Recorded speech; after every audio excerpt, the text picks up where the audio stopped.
उस लड़के के जाने के बाद आर्यन उस रूम में आता है। आर्यन जैसे ही उस रूम के दरवाजे को खोलता है वैसे ही उसकी आंखें हैरानी से फैल जाती है और उसकी एक जोरदार चीख निकल जाती है। उसकी आंखों से आंसू बहने लगते हैं। उसकी आंखों से आंसू बहने लगते हैं। सामने बेड पर वो सफेद चादर खून से भरी हुई थी। वहीं सामने उस बेड पर उसकी बहन मेघा एक सफेद चादर में लिपटी लेटी थी। उसका चेहरा पूरी तरीके पीला पड़ गया था। आर्यन की आंखों से लगातार आंसू बह रहे थे। आर्यन जल्दी से उस कमरे से बाहर आ जाता है और उस कमरे को लॉक कर देता है। वो जल्दी से अपना फोन निकालने लगता है। उसके हाथ पूरी तरीके से कांप रहे थे। वो अपने कांपते हाथों से एक नंबर डायल करता है। वहीं दूसरी तरफ तारा अभी भी देव के सीने से लगी बैठी हुई थी। वो अभी भी रो रही थी। तभी उसका फोन बजने लगता है। वो अपना फोन ढूंढने लगती है।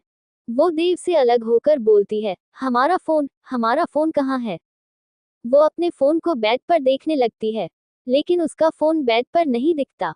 उसका फोन वहीं नीचे फर्श पर पड़ा हुआ था। वो जल्दी से भागकर अपना फोन उठाती है और फोन पर फ्लैश हो रहे हैं नाम को देखती है, जिस पर आर्यन लिखा हुआ था। वो जल्दी से अपना फोन उठा लेती है और कुछ बोलती है। उससे पहले ही दूसरी तरफ से आर्यन की रोने की आवाज आ रही थी। तारा उसको शांत करते हुए बोलती है, आर्यन क्या हुआ? क्यों रो रहे हो? शांत हो जाओ, बताओ क्या हुआ है? आर्यन रोते हुए बोलता है, तारा तारा जल्द से जल्द रूम नंबर 304 में आ जाओ। वो अभी भी रो रहा था। उसके हाथ कांप रहे थे। उसके हाथों से उसका फोन छूटकर नीचे गिर जाता है और वो वही दीवार से लगकर नीचे जमीन पर बैठ जाता और दोबारा रोने लगता है। तारा बार बार बोलती है, हेलो हेलो आर्यन, लेकिन दूसरी तरफ से कोई भी रिस्पांस नहीं आता है। तारा जल्दी से उठती है और आर्यन के बताए रूम नंबर 304 की तरफ जाने लगती है। देव तारा को ऐसे भागते हुए देखकर खुद भी तारा के पीछे जाने लगता है। तारा जल्दी जल्दी भाग रही थी। उसके कदम लड़खड़ा रहे थे। वो कुछ ही देर में रूम नंबर 304 के बाहर खड़ी थी। उसकी नजर उस रूम के बाहर दीवार से लगकर रो रहे आर्यन पर पड़ती है, जो बदहवास सा बैठा हुआ था। उसकी आंखों से लगातार आंसू बह रहे थे। वो बहुत बुरी तरीके से रो रहा था। तारा उसे ऐसा रोता हुआ देखकर घबरा जाती है। वो जल्दी से आर्यन के पास बैठकर उससे पूछती है, आर्यन क्या हुआ है? बताओ जल्दी, क्या हुआ है? देखो हमें घबराहट हो रही है, जल्दी बताओ। आर्यन रोते हुए बोलता है, वो अंदर अंदर। तारा को कुछ भी समझ में नहीं आता। वो जल्दी से खड़ी हो जाती है और रूम का दरवाजा खोलती है। जैसे ही वो रूम का दरवाजा खोलती है तो उसकी आंखें हैरानी से बड़ी हो जाती हैं। उसके कदम वहीं पर लड़खड़ाने लग जाते हैं। वो पीछे गिरने को होती है कि तभी पीछे खड़ा देव उसे संभाल लेता है। वो भी अंदर की तरफ देखता है, जहां मेघा बेड पर बदहवास सी सफेद चादर में लिपटी लेटी हुई थी। वहां का हाल चाल बहुत बुरा था। वहां जगह जगह मेघा के कपड़े पड़े हुए थे, जो कुछ फटे हुए थे। उसके कपड़ों के चिथड़े उड़ गए थे। तारा पूरी तरीके से कांपने लगी थी। उसके हाथ पैर कांप रहे थे।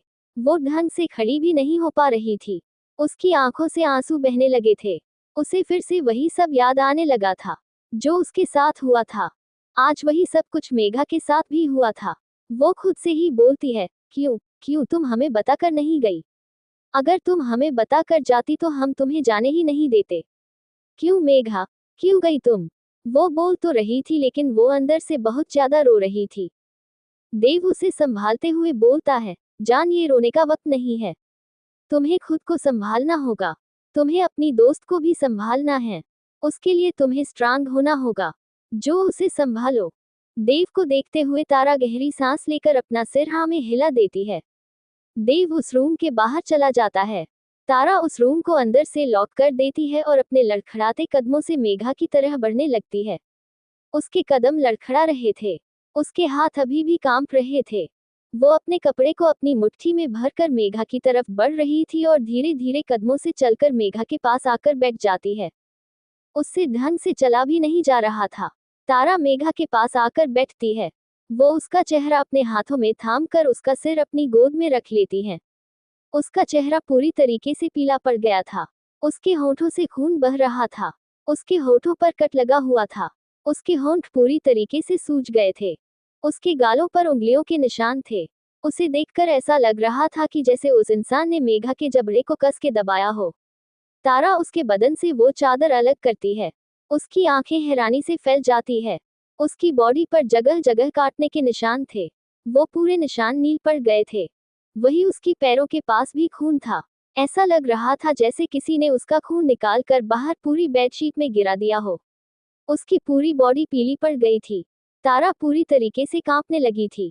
उसके हाथ पैर और उसकी पूरी बॉडी कांपने लगी थी। वो अपने मुंह पर हाथ रखते हुए खुद को संभालने की कोशिश करती है और फिर से उस चादर को मेघा के ऊपर ढक देती है। उसे फिर से वही सीन याद आने लगता है जो उसके साथ हुआ था। उसके साथ भी यही हुआ था, लेकिन जिस इंसान ने मेघा के साथ ये सब किया उसने तो उसके साथ जानवरों से भी बदतर काम किया था। इतनी ज्यादा हैवानियत कोई इंसान कैसे दिखा सकता है। तारा मेघा को जगाते हुए बोलती है, मेघा, मेघा गेट अप, मेघा उठो। तारा उसके गालों को थपथपाते हुए बोलती है, लेकिन मेघा कुछ भी रिस्पांस नहीं कर रही थी। तारा बहुत ज्यादा डर जाती है। वो जल्दी से उसके हाथों को पकड़कर उसकी पल्स चेक करती है। उसकी सांसें तो चल रही थी, लेकिन मेघा उठ क्यों नहीं रही थी। तारा फिर से उसे जगाने लगती हैं। इस बार मेघा अपनी आंखें खोल देती है। उसकी आंखें पूरी तरीके से नहीं खुल रही थी। वो अपनी आंखों को धीरे धीरे खोलती है। उसकी आंखों के सामने तारा का चेहरा आ जाता है। वो फिर से रोने लग जाती है। वो बहुत ज्यादा रो रही थी। मेघा की ये हालत देखकर तारा को भी रोना आ रहा था, लेकिन वो मेघा के सामने खुद को कमजोर नहीं दिखा सकती थी। अगर वो खुद कमजोर पड़ेगी तो वो मेघा को कैसे संभालेंगी। उसे मेघा को संभालना था। वो मेघा को शांत करवाने लगती है। वो इस वक्त मेघा से कुछ भी नहीं पूछना चाहती थी। मेघा रोते हुए तारा से बोलती है, तारा मुझे मार डालो, मुझे नहीं जीना। तुम कुछ भी लेकर आओ, चाहे चाकू लेकर आओ या गन लेकर आओ, लेकिन मुझे मारना है। मार डालो तारा, मैं जीना नहीं चाहती। बहुत दर्द हो रहा है यार, मुझे बहुत दर्द हो रहा है। मुझसे ये दर्द बर्दाश्त नहीं हो रहा। नहीं जीऊंगी मैं इस दर्द और तकलीफ के साथ। प्लीज मुझे मार डालो। तारा उसे शांत करवाते हुए बोलती है, मेघा ये तुम क्या बोल रही हो। कुछ भी नहीं होगा। तुम्हें अपने मॉम डैड और आर्यन के लिए जीना होगा। मेघा रोते हुए बोलती है, नहीं, मुझे नहीं जीना। मुझे किसी के लिए भी नहीं जीना। मैं मॉम डैड और आर्यन को कैसे फेस करूंगी। मेरे साथ आज जो कुछ भी हुआ, कैसे मैं उन सब चीजों को फेस कर पाऊंगी। तारा प्लीज मेरी एक बात सुनो। मैं तुम्हारी सारी बातें मानती हूँ ना। प्लीज तुम मेरी एक बात मान लो। मार डालो मुझे, नहीं चाहिए मुझे ये लाइफ। ऐसा बोलकर मेघा अपना चेहरा दूसरी तरफ कर लेती है। वही तारा भी अपना चेहरा दूसरी तरफ कर लेती है। उसे रोना आ रहा था। वो बेइंतहा रोना चाहती थी। उससे अपनी दोस्त की ये हालत देखी नहीं जा रही थी। उसकी ये दोस्त जो हर वक्त मुस्कुराती रहती थी, आज रो रही थी। जो हर वक्त बोलती थी कि उसे जीना है, बहुत ज्यादा जीना है, आज वो खुद को मारने की दुआ मांग रही थी। वो अपनी दोस्त से बोल रही थी कि उसे मार डाले। मेघा की ये हालत तारा से बिल्कुल नहीं देखी जा रही थी। मेघा रोते हुए बोलती है, तारो दर्द हो रहा है, बहुत ज्यादा दर्द हो रहा है। मुझे अपनी लोअर बॉडी में बहुत दर्द हो रहा है। मुझसे ये दर्द बर्दाश्त नहीं हो रहा है। मुझे अपनी पूरी बॉडी में दर्द महसूस हो रहा है। प्लीज कुछ करो। तारा प्लीज मुझे इस दर्द से आजाद कर दो। प्लीज एक बार तुम मेरी बात मान लो। प्लीज मुझे मार दो प्लीज तारा। तारा मेघा को शांत करवाते हुए बोलती है, तुम्हें कुछ भी नहीं होगा। ऐसी बातें सोचना बंद कर दो। मेघा लगातार रोए जा रही थी। उसकी आंखों से लगातार आंसू रहे थे, जो अब धीरे धीरे करके सूखने लगे थे। मेघा से वो दर्द अब बिल्कुल भी बर्दाश्त नहीं हो रहा था। वो एक ऐसी लड़की थी जिसको हल्की सी भी खरोंच लगती थी तो उसके घर वाले पूरा का पूरा हॉस्पिटल अपने घर पर बनवा लेते थे। लेकिन आज वही लड़की इतनी ज्यादा दर्द में थी, इतनी ज्यादा तकलीफ में थी। वो कुछ नहीं कर सकती थी। वो सिर्फ अपने मरने की दुआएं मांग रही थी। वो लड़का उसके साथ बहुत ही ज्यादा वाइल्ड हुआ था, जिससे मेघा के जीने की सारी ख्वाहिश ही मर गई थी। वो सिर्फ एक ही चीज चाहती थी और वो थी मौत। उसे फिर और सिर्फ अपनी मौत चाहिए थी, लेकिन उसे वो मौत भी नहीं मिल रही थी। तारा उसे शांत करवाती है और उसे वही बेड पर अच्छे से लिटाकर बाहर आती है। उसकी आंखों में आंसू थे, लेकिन वो अपने आंसू किसी को नहीं दिखा रही थी। वो देव से उसके लॉन्ग ओवरकोट मांगती है। देव ने ब्राउन कलर का लॉन्ग ओवरकोट पहना हुआ था। देव उसे अपना वो कोट उठाकर दे देता है। तारा बिना किसी से कुछ बोले अंदर आ जाती है और मेघा के ऊपर से वो सफेद चादर अलग करने से पहले मेघा से आंख बंद करने को बोलती है। वो जानती थी कि अगर मेघा ये सब देखेगी तो वो और ज्यादा डर जाएगी और उसके जीने की पूरी ख्वाहिश ही खत्म हो जाएगी। जो हल्की फुल्की उसके जीने की एक ख्वाहिश किसी न किसी कोने में दबी हुई है, वो भी खत्म हो जाएगी। तारा के उसकी आंख बंद करने को बोलने पर मेघा अपनी आंखें बंद कर लेती है। तारा उसके ऊपर से वो सफेद चादर अलग कर देती है और मेघा को वो लोंगोवा पहना देती है। मेघा से कुछ भी नहीं किया जा रहा था। उससे अपनी बॉडी भी हल्की सी हिलाई नहीं जा रही थी। दर्द से सिर्फ और सिर्फ उसकी चीख निकल रही थी। वो दर्द से अभी भी तड़प रही थी और लगातार रो रही थी। अब उसके आंसू भी सूख गए थे। उसके आंसू भी नहीं निकल रहे थे। तारा मेघा को अच्छे से उस कोट में ढक देती है और मेघा को फिर से सफेद चादर से ढक देती है और वही रूम से ही आर्यन को आवाज लगाती है। आर्यन जो कि अभी भी रो रहा था। देव उसे समझाते हुए बोलता है, तुम्हें हिम्मत से काम लेना होगा। अगर तुम ऐसे हिम्मत हारोगे तो तुम्हारी बहन को हिम्मत कौन देगा। आर्यन अपने हाथों को अपने चेहरे पर रखकर अपने आंसुओं को पोंछता है। वो अच्छे से अपने उन आंसू को पोंछता है ताकि मेघा को उसका एक भी आंसू ना दिखाई दे। वो एक गहरी सांस लेकर अंदर चला जाता है। जब वो अंदर देखता है तो एक बार फिर से उसके हाथ पैर कांपने लगते हैं। वो खुद को हिम्मत दे रहा था, लेकिन कोशिश करके भी वो खुद को हिम्मत नहीं दे पा रहा था। पीछे से देव अंदर जाकर आर्यन के ऊपर हाथ रखता है। आर्यन अपनी गर्दन टेढ़ी करके देव को देखता है। देव उसे इशारों से ही खुद को नॉर्मल करने को बोल रहा था। आर्यन खुद को नॉर्मल करता है और तारा के पास चला जाता है। मेघा वहां अभी भी लेटी हुई थी। आर्यन उसे अपनी गोद में उठा लेता है। आर्यन के ऐसे उठाने से मेघा की एक चीख उस पूरे कमरे में गूंज जाती है। आर्यन को बहुत गुस्सा आ रहा था। जिसने उसकी बहन के साथ ये सब किया था वो उस इंसान को जान से मार देना चाहता था। मेघा को अपनी गोद में लेकर उस रूम से निकलकर उस क्लब के बाहर आ जाता है। तारा अपने कदमों से बाहर आ रही थी। उसके कदम उसका साथ नहीं दे रहे थे। इस क्लब में आज उसकी दोस्त की खुशी भी छीन ली गई थी। पहले उसकी खुशियां छीनी थी और आज उसके दोस्त की खुशियां छीन ली थी।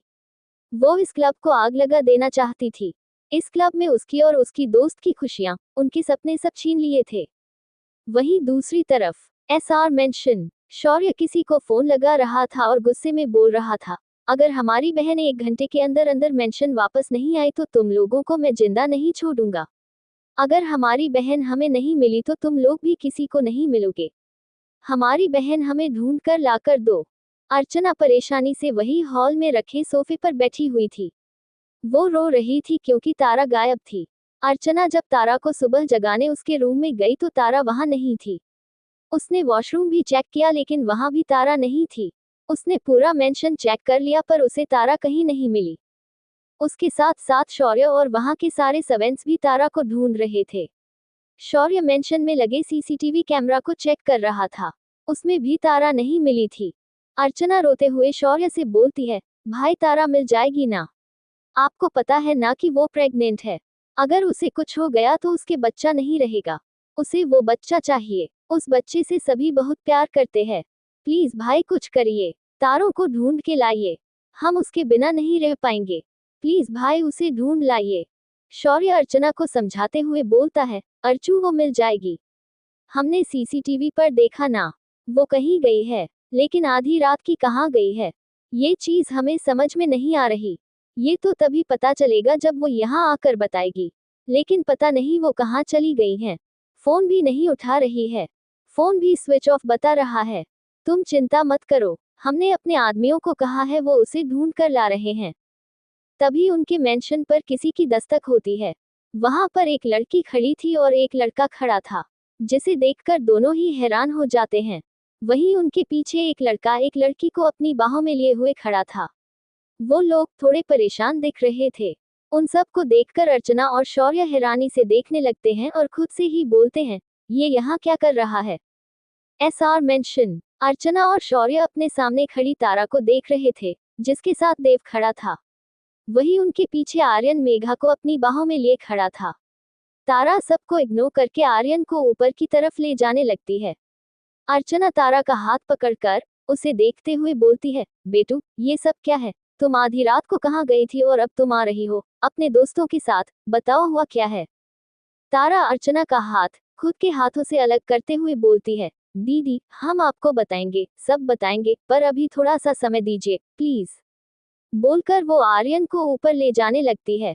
देव तारा को देखते हुए बोलता है, हमने डॉक्टर को कॉल कर दिया है, वो आने ही वाले हैं। तारा अपनी गर्दन हाँ में हिला देती है। तारा आर्यन को लेकर अपने रूम में चली जाती है। वही शौर्य गुस्से में देव को घूर रहा था। वो देव के पास आता है और उसके कॉलर को पकड़ते हुए बोलता है, हाउ डेयर यू, तुम्हारी हिम्मत कैसे हुई हमारी बहन को आधी रात को हमारे ही मेंशन से लेकर जाने की, हम तुम्हें छोड़ेंगे नहीं। तुम ठाकुर समझते क्या हो अपने आप को, हमारी बहन से दूर रहो, बोला था तुम्हारे भाई से, अपने भाई से बोल देना कि हमारी बहन से दूर रहे, लेकिन तुम्हें समझ में नहीं आता ना, लास्ट बार बोल रहे हैं, हमारी बहन से दूर रहो। देव शौर्य के हाथों से अपने कॉलर को छुड़ाते हुए बोलता है, हाथ नीचे करो, भाभी के भाई हो इसीलिए छोड़ रहे हैं, वरना हमारे कॉलर पर हाथ पहुंचने वालों का हम हाथ काट देते हैं और हमारी बहन के पति हैं, इस बात का लिहाज कर रहे हैं। हमारे जीजा हो, हमारे जीजा बनकर रहो, ज्यादा हमारे सर पर चढ़ने की कोशिश मत करना वरना। और शौर्य के बिल्कुल सामने आकर अकड़ कर खड़े होते हुए बोलता है, नहीं रहेंगे तुम्हारी बहन से दूर, तुम क्या कर लोगे, प्यार करते हैं उससे, शादी करेंगे उससे, जो करना है कर लो, डरते नहीं है तुमसे, समझे। शौर्य आगे कुछ बोलने वाला होता है कि तभी वहां पर किसी की तेज आवाज गूंज जाती है, हाथ लगाने की सोचना भी मत। शौर्य और अर्चना उस साइड देखती हैं जहां से रेदांश देवांशी के साथ आ रहा था, क्योंकि अर्चना ने सुबह ही रेदांश को कॉल कर दिया था।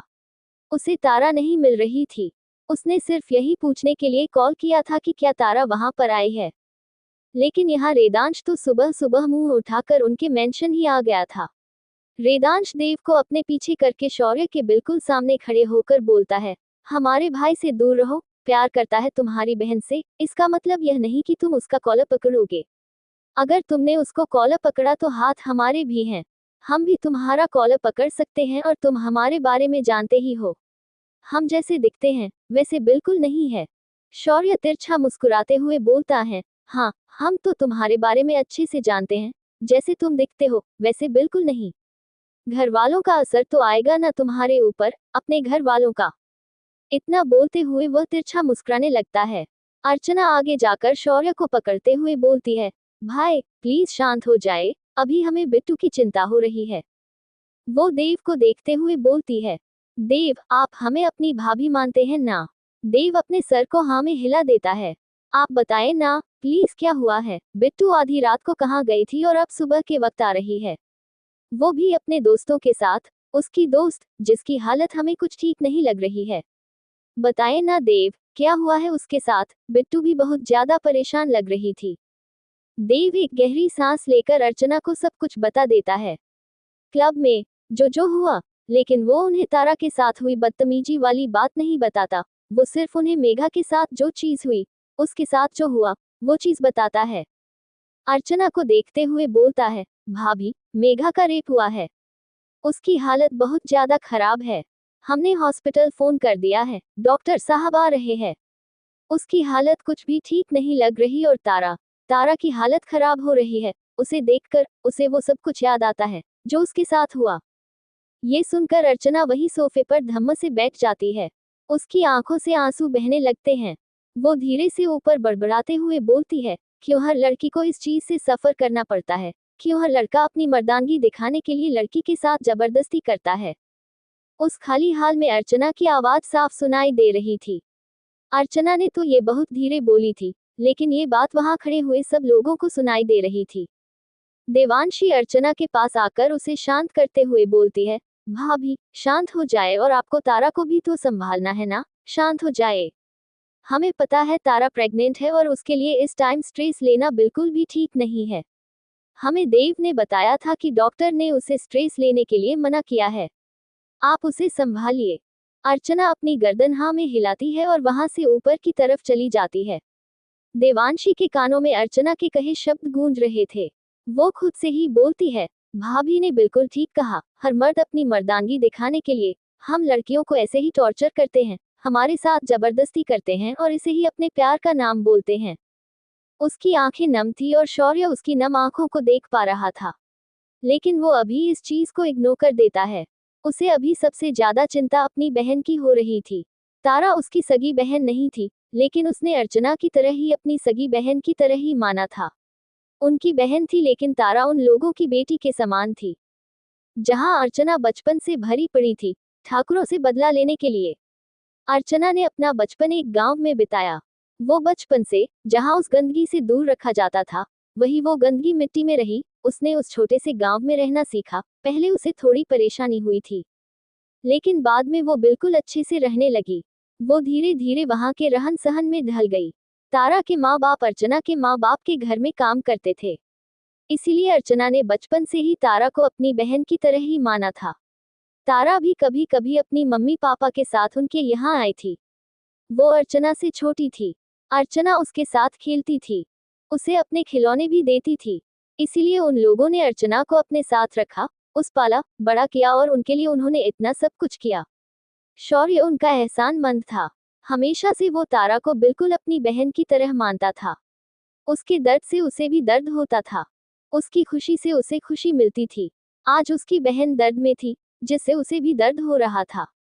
वहीं दूसरी तरफ मलेशिया के एयरपोर्ट पर एक प्लेन जाकर लैंड करता है।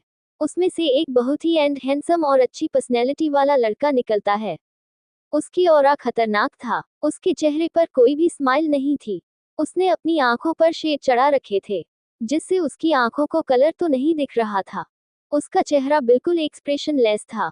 उसने व्हाइट कलर का टक्सीनो सूट पहना हुआ था, जेल से सेट किए हुए बाल, चेहरे पर हल्की सी बियर्ड और हाथों पर महंगी वॉच पहने वो बहुत ही ज्यादा हैंडसम लग रहा था। वो अपना एक हाथ अपनी जेब में डाले हुए उस प्लेन से बाहर निकलता है। वही उस एयरपोर्ट के आसपास बहुत सारी गाड़ियां खड़ी हुई थी और उन गाड़ियों के बाहर बहुत सारे लोग खड़े थे, जो दिखने में बॉडीगार्ड्स लग रहे थे। वो अपना सर झुकाए वहां खड़े हुए थे। वो लड़का अपने शार्प अंदाज में चलते हुए वहां आता है। उसका ऑरा इस वक्त खतरनाक था। वहां खड़े सारे लोग उसकी मौजूदगी से ही घबरा रहे थे, डर रहे थे। वो लड़का चलते हुए एक गाड़ी के पास आ जाता है। तभी एक गार्ड जल्दी से उस गाड़ी के गेट को खोल देता है। वो लड़का उस गाड़ी में बैठ जाता है और वो गाड़ी हवा से भी तेज रफ्तार के साथ मलेशिया की सड़क पर चल देती है। अभी बिल्कुल शांति थी वहां, आसपास बिल्कुल भी शोर नहीं था।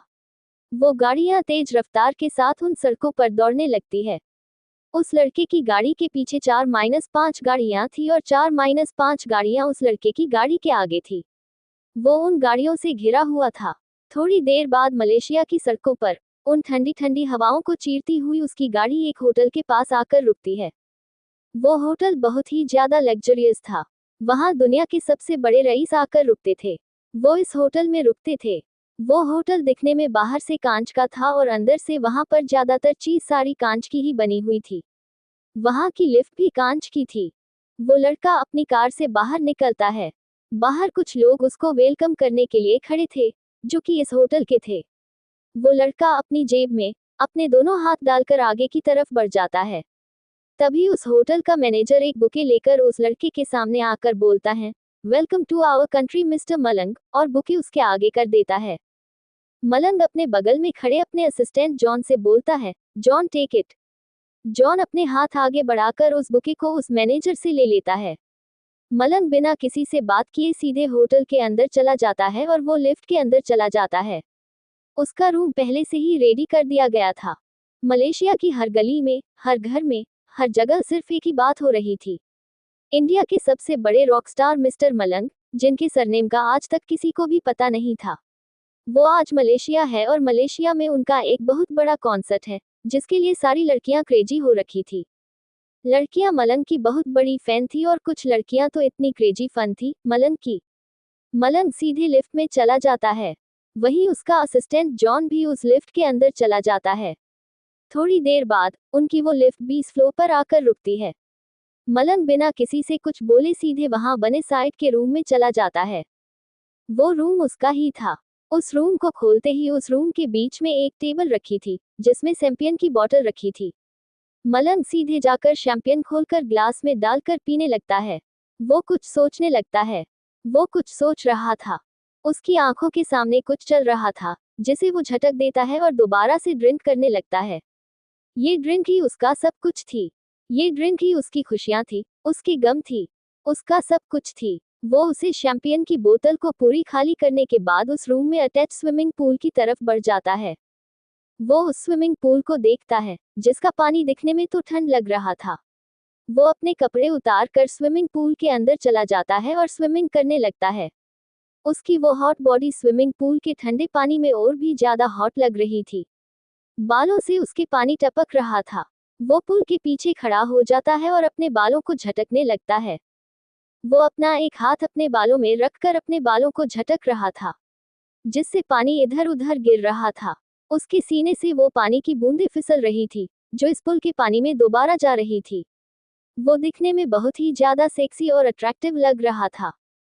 उसकी आंखों के सामने एक लड़की का हसीन खूबसूरत चेहरा आ जाता है, जिसे सोचकर एक बार फिर वो पानी भर के अंदर छलांग मार लेता है और स्विमिंग करने लगता है। मलेशिया की सड़कों पर आज बहुत ज्यादा भीड़ थी। वहां पर सारी लड़कियों की जुबान पर सिर्फ एक ही नाम था, मलंग था। रॉकस्टार मलंग, इंडिया का फेमस रॉकस्टार, जो पहली बार मलेशिया आया था अपना कॉन्सर्ट करने। वहां की लड़कियां उसके होटल रूम के बाहर तक थी, लेकिन उसने अपना दरवाजा तक नहीं खोला था। वो आराम से अपने रूम के अंदर बैठा हुआ था। वही शाम को भी लड़कियां उसके कॉन्सर्ट में जल्दी पहुंच रही थी, ताकि वो सबसे आगे खड़ी हो और मलंग को देख सके, उसे छू सके। सारी लड़कियों की वहां पर यही ख्वाहिश थी। कुछ लड़कियों ने जीबी रिंग ड्रेस पहनी हुई थी, तो कुछ लड़कियां अपने चेहरे पर ढेर सारा मेकअप लगाकर कॉन्सर्ट देखने जा रही थी। आज मलेशिया की सड़कों पर बहुत ज्यादा जाम लगा हुआ था। वही मलंग का कॉन्सर्ट उस होटल से थोड़ा दूर था, जहां पर बहुत बड़ा स्टेज बना हुआ था। मलंग आज उस होटल के दूसरे होटल की ओपनिंग के लिए आया था, जहां आज उसका कॉन्सर्ट भी हो रहा था। सारे लोग वहां पर पहले से ही मलंग की एक झलक देखने के लिए ही पागल हो रहे थे। जब वहां की लड़कियों को पता चला कि मलंग वहां होटल की ओपनिंग के लिए आ रहा है, वो लड़कियां पागल हो गई। जब उन्हें ये बात पता चली कि साथ में मलंग का एक बहुत बड़ा कॉन्सर्ट भी होने वाला है, वो लड़कियां तो पागलों की तरह नाचने और गाने लगी थी। वहां कॉन्सर्ट की सारी तैयारियां हो गई थी। एक बड़े से स्टेज पर बहुत सारी लाइट्सें लगी हुई थी। 4-5 फॉक्स लाइट्स वहां पर लगी हुई थी और साइड में भी बहुत सारी लाइट लगी थी। वहां अभी से ही लोगों की भीड़ इकट्ठा होनी शुरू हो गई थी। कॉन्सर्ट आधे घंटे बाद था, लेकिन लोगों की भीड़ पहले से आना शुरू हो गई थी। सारी लड़कियां आगे खड़े होने के लिए एक दूसरे से लड़ रही थी। कोई लड़की किसी से लड़ते हुए बोलती है, मैं यहाँ पहले आई हूँ। कोई लड़की किसी लड़की से लड़ते हुए बोलती है, मैं यहाँ पहले आई हूँ। सारी की सारी लड़कियां आगे खड़े होकर मलंग से मिलना चाहती थी। सब मलंग को अपना बनाना चाहती थी, लेकिन शायद उन्हें पता नहीं था कि मलंग मलंग है। मलंग किसी का नहीं, वो जिसे जैसे चाहे अपना बना सकता है। मलेशिया मलेशिया के उस बड़े से ग्राउंड में बहुत सारे लोगों की भीड़ लगी हुई थी, जहां पर सब लोग इंडिया के फेमस रॉकस्टार मलंग का सॉन्ग सुनने और उसे देखने आए थे। सारी लड़कियां मलंग की एक झलक देखने के लिए पागल हो रही थी। वही मलंग ग्रीन रूम में तैयार हो रहा था। उसने ब्लैक कलर की फिल्म ग्राफिक टी शर्ट पहनी हुई थी, जिसमें बोर्ड लोगों और डिजाइन बना हुआ था, और डिस्ट्रेस डेनिम जीन्स पहनी हुई थी। पैरों में ब्लैक बोर्ड सिल्वर बकल्स के साथ पहने हुए थे और उसके ऊपर फिटेड लाइट थे। जैकेट डाली हुई थी, जिसमें सिल्वर स्टड्स लगे हुए थे और स्पाइस भी लगे थे। उसमें एक एक्स्ट्रा लेयर लगाई गई थी, जिसमें सिल्वर झालर लटक रही थी। उसने अपनी गर्दन पर आई कैचिंग सिल्वर चेन पहनी हुई थी, जिससे सबका ध्यान उसकी तरफ ही चला जाता। वो चेन दिखने में इतनी ज्यादा अट्रैक्टिव लग रही थी। उसने अपनी 5 उंगलियों पर अंगूठी पहनी हुई थी। वो दिखने में बहुत ज्यादा हैंडसम लग रहा था। तभी उसके ग्रीन रूम पर कोई नॉक करता है। वो अपनी कड़क आवाज में बोलता है, हु इज दिस? बाहर से जॉन की आवाज आती है, सर आपके कॉन्सर्ट का टाइम हो गया है, चलिए। मलंग बोलता है, चलो तुम, हम आ रहे हैं। जॉन वहां से चला जाता है। मलंग खड़ा होता है और वही ड्रेसिंग टेबल से एक मास्क उठाता है। वो मास्क बहुत ही ज्यादा सिंपल था, लेकिन दिखने में बहुत ज्यादा अट्रैक्टिव लग रहा था, क्योंकि उस मास्क के साइड में मलंग का नाम लिखा हुआ था। वो मास्क बहुत ही सिंपल होने के बावजूद भी अट्रैक्टिव लग रहा था। मलंग उस मास्क को अपने चेहरे पर लगा लेता है और अपना गिटार उठाकर ग्रीन रूम से निकल जाता है। मलंग कहने के लिए तो बहुत बड़ा फेमस इंडिया का रॉकस्टार था, लेकिन उसको आज तक किसी ने भी नहीं देखा था। वो अपने मुंह पर हमेशा मास्क लगाकर रखता था। लड़कियों की बड़ी ख्वाहिश थी कि एक बार मलंग का चेहरा देखने की, लेकिन उन सब की ख्वाहिश ख्वाहिश ही रह जाती थी। क्योंकि मलंग कभी अपना फेस किसी के सामने ही नहीं लाया था। वो हमेशा मास्क में रहता था। लोगों को दिखती थी तो सिर्फ उसकी आंखें, वो इलेक्ट्रिक ब्लू आइज, और लड़कियां उसकी उन इलेक्ट्रिक ब्लू आइज को देख करके ही पागल हो जाती थी। लड़कियों बोलती थी, अगर इसकी आंखें इतनी प्यारी है तो इसका चेहरा कितना फिट होगा, कितना हैंडसम होगा बंदा। लेकिन इस बंदे को पता नहीं क्या गुरूर है, ये कभी अपना चेहरा नहीं दिखाता। लेकिन मलंग को इन सब बातों से फर्क नहीं पड़ता था। वो हमेशा अपना चेहरा छुपा कर रखता था। वो रूम से निकलकर सीधे स्टेज पर आ जाता है, जहां लगी फॉक्स लाइट सीधे उसकी तरफ कर दी जाती है, और वो स्टेज के बीच में खड़ा हुआ था। वहीं पर एक माइक रखा हुआ था। वो अपने गिटार को अच्छे से पकड़ लेता है और एक नज़र वहां खड़े लोगों को देखता है, जो बहुत सारे थे। वहां पर सब तरफ अंधेरा था, सिर्फ फॉक्स लाइट मलंग के ऊपर थी। सभी लोग अपने फोन की फ्लैश लाइट जलाकर सामने ही देख रहे थे, जहां मलंग उनके सामने खड़ा हो जाता है और अपने गिटार को अच्छे से पकड़कर गाना स्टार्ट करता है। मेरी रूह का परिंदा फड़फड़ाए, लेकिन सुकून का जजीरा मिल न पाए। वे की करा, एक बार को तजल्ली तो दिखा दे, झूठी सही मगर तसल्ली तो दिला दे। वे की करा। मलंग अपना गिटार बजाते हुए गाना गा रहा था। उसने अपनी आंखें बंद की हुई थी और इस गाने पर हल्का हल्का झूमकर गाने गा रहा था। लड़कियां उसके एक्शंस को ऊपर से उसको ही देखे जा रही थी। वो लड़कियां पूरी तरीके से पागल हो रही थी, और जो लड़कियां आगे खड़ी थी बस मलंग को छूना चाहती थी। उसको छूने के लिए वो कुछ भी कर सकती थी। वहीं उनके आगे बॉडीगार्ड्स की बहुत लंबी लाइन लगी हुई थी, इसलिए वो लड़कियां चाहकर भी मलंग के पास नहीं पहुंच पा रही थी।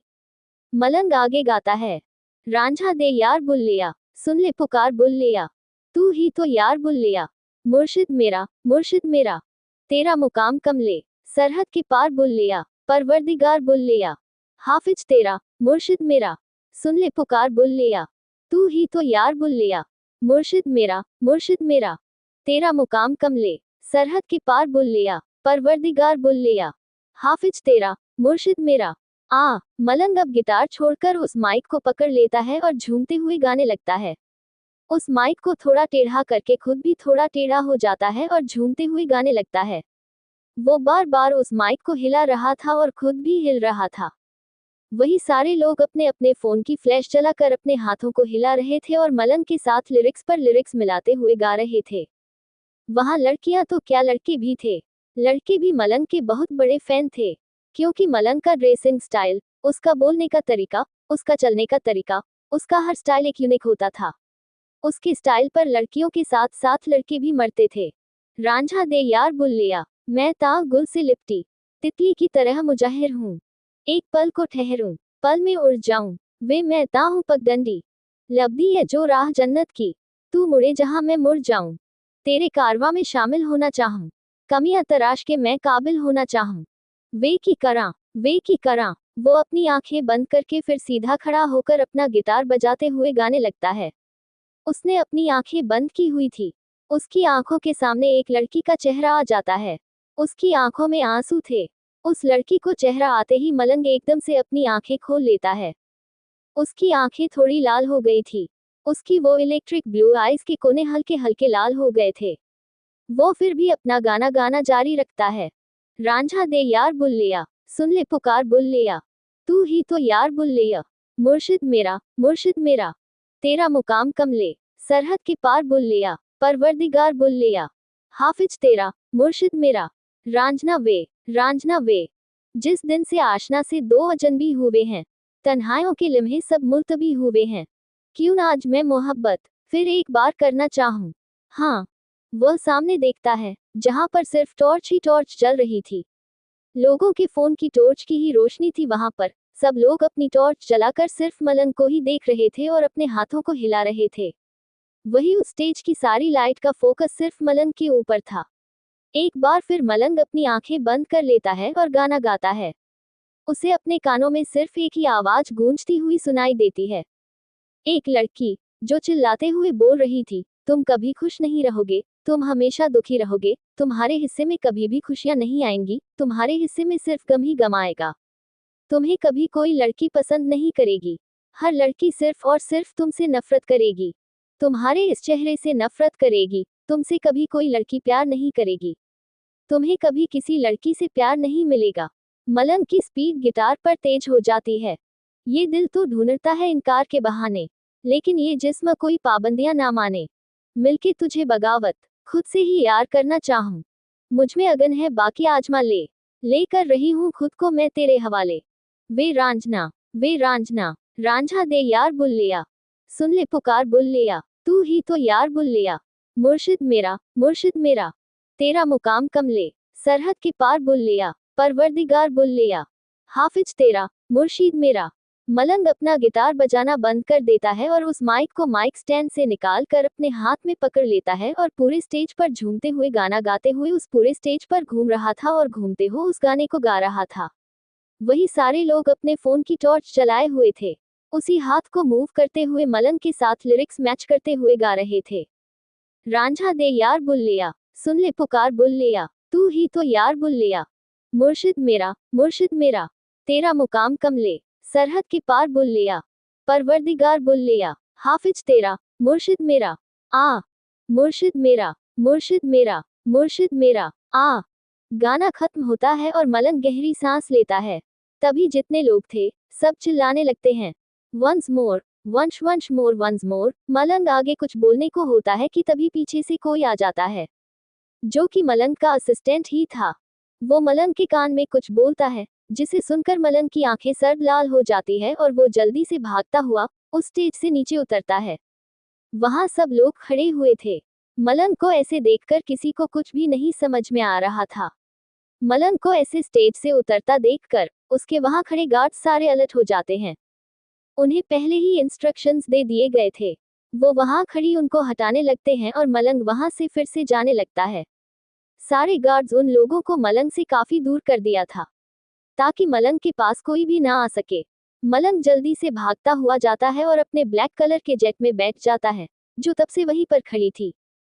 क्योंकि मलंग को इस कॉन्सर्ट के बाद वापस इंडिया जाना था, लेकिन उसका ये कॉन्सर्ट तो पूरा कंप्लीट ही नहीं हुआ था। वो आधा कॉन्सेप्ट छोड़कर जा रहा था, लेकिन पता नहीं कहाँ। मलंग जल्दी से अपने जेट में बैठ जाता है और अपनी उस लेदर जैकेट निकालकर वही सीट पर फेंक देता है। मलंग के बैठते ही पायलट उस जेट को उड़ा देता है। वही सब लोग उस जेट को देख रहे थे, जिसमें मलंग बैठकर वहां से चला गया था। वो लोग तो मलंग से मिल भी नहीं पाए थे। सुबह से जो सब मलंग से मिलने के लिए इतने ज्यादा एक्साइटेड थे और वो मलंग से मिल नहीं पाए। ये पहली बार हुआ था जब मलंग अपना कॉन्सर्ट बीच में अधूरा छोड़कर गया हो, वरना वो अपना कॉन्सर्ट हमेशा पूरा करता था, चाहे कुछ भी हो जाए। वहीं दूसरी तरफ इंडिया, SR मेंशन। मेघा अभी भी एक बेड पर लेटी हुई थी। वो एक तक बस ऊपर सीलिंग को देखे जा रही थी। उसकी आंखों के कोनों से अभी भी आंसू निकल रहे थे। वही उसके बगल में तारा बैठी थी, जो उसकी ऐसी हालत देख रही थी। उससे मेघा की ऐसी हालत नहीं देखी जा रही थी। मेघा एक जिंदा लाश बनकर रह गई थी। डॉक्टर दोपहर में ही आकर मेघा को देख गए थे। मेघा को देखकर उन्होंने कुछ दवाइयां दी थी, लेकिन मेघा दवाइयां खाने से मना कर रही थी। उसे वो दवाइयां नहीं खानी थी। वो दवाइयां उसके दर्द को कम करती, लेकिन मेघा उन दवाइयां को खाने को बिल्कुल तैयार ही नहीं थी। उसने सुबह से कुछ भी नहीं खाया था। वो वैसे ही लेटी हुई थी और एक तक सीलिंग को देखे जा रही थी। उसकी आंखों में खालीपन था। उसे कुछ भी दिखाई नहीं दे रहा था। उसकी पूरी जिंदगी एक काले अंधेरे में बदल गई थी। तभी रूम में आर्यन आता है और उसे देखता है। उससे उसकी ऐसी हालत नहीं देखी जा रही थी। वो आगे आकर मेघा को एक इंजेक्शन लगा देता है। इंजेक्शन लगाने से मेघा की हल्की चीख निकल जाती है और वो वैसे ही धीरे धीरे उसकी आंखें बंद होने लगती है और वो नींद के आगोश में चली जाती है। तारा एक तक अभी भी मेघा को देख रही थी। उसकी आंखें पूरी तरीके से खाली थी। उसकी उन खाली आंखों में कुछ भी नहीं दिख रहा था। दिख रहा था तो सिर्फ और सिर्फ गुस्सा। उसकी वो हरी आंखें गुस्से से हल्की लाल थी। वो गुस्से में बोलती है, तुम जो कोई भी हो, तुम्हें हम छोड़ेंगे नहीं। तुम्हारी वजह से हमारी दोस्त की हालत ऐसी हुई है। तुम्हें जीने का कोई हक नहीं है। तुम्हें तो सिर्फ मौत मिलेगी और तुम्हें हम अपने हाथों से मौत देंगे। बोलते हुए तारा के एक्सप्रेशंस बहुत खतरनाक हो गए थे। वही नीचे अर्चना डाइनिंग टेबल पर बैठी हुई थी। वो पता नहीं किस सोच में गुम थी। देवांशी उसके पास आकर बैठ जाती है और उसे देखते हुए बोलती है, भाभी क्या हुआ है आपको, आप ठीक तो है ना? अर्चना देवांशी की बात का कोई भी जवाब नहीं देती। पता नहीं वो कौन सी सोच में डूबी हुई थी। देवांशी उसे हिलाते हुए बोलती है, भाभी आप ठीक है ना, क्या हुआ है आपको? देवांशी के ऐसे हिलाने से अर्चना अपने होश में वापस आती है और देवांशी को देखते हुए हड़बड़ा कर बोलती है, हम ठीक हैं, हमें क्या हुआ है? देवांशी अर्चना को देखते हुए बोलती है, भाभी आप मेघा के बारे में सोच रही है ना? अर्चना अपनी गर्दन हाँ में हिला देती है। अर्चना उसे देखते हुए बोलती है, कोई इंसान ऐसे कैसे हो सकता है, इतना जालिम कि एक लड़की की पूरी जिंदगी बर्बाद करके उसको एक लाश बनाकर उस इंसान ने उसको मरने के लिए छोड़ दिया था। उसकी हालत देख रही हो ना तुम, उसको देखकर साफ साफ पता चल रहा है उसकी बॉडी से कितना ज्यादा खून निकल गया है। उसकी बॉडी पूरी पीली पड़ गई है। हमने उसे उस कंडीशन में तो नहीं देखा, लेकिन हम इमेजिन कर सकते हैं उसकी हालत उस वक्त कैसी होगी। सोचकर ही हमारी आंखों में आंसू आ गए हैं, डर से हमारी पूरी बॉडी कांप गई। आप सोचिए उसने तो ये सब कुछ फील किया, उसके साथ ये सब कुछ हुआ है, उसके अंदर जीने की इच्छा भी नहीं बची होगी। सोचो उसकी क्या हालत हो रही होगी। देवांशी अर्चना को देखते हुए बोलती है, भाभी हम समझ सकते हैं आप क्या बोल रहे हैं, हमें अच्छे से समझ में आ रही है आपकी बातें। फिर धीरे से बोलती है, हमारे साथ भी तो यही हुआ है, हमने भी महसूस किया है, बस गलती हमारी इतनी है कि हमारी शादी हुई तो हम इसका विरोध नहीं कर सकते, क्योंकि यह पति का हक है, मोहब्बत की है हमने उनसे, हम अपनी मोहब्बत को तकलीफ में नहीं देख सकते, इसलिए हम उनकी तकलीफ दूर करने के लिए खुद को हमेशा तकलीफ में डाल दिया। सोचते हुए उसकी आंखों में हल्की नमी आ जाती है, जिसे वो जल्दी से साफ कर लेती है। वेदांश और शौर्य वही हाल में बैठे हुए थे और अर्चना और देवांशी की सारी बातें सुन रहे थे। वो दोनों एक दूसरे को गुस्से में घुरकर देखने लगते हैं।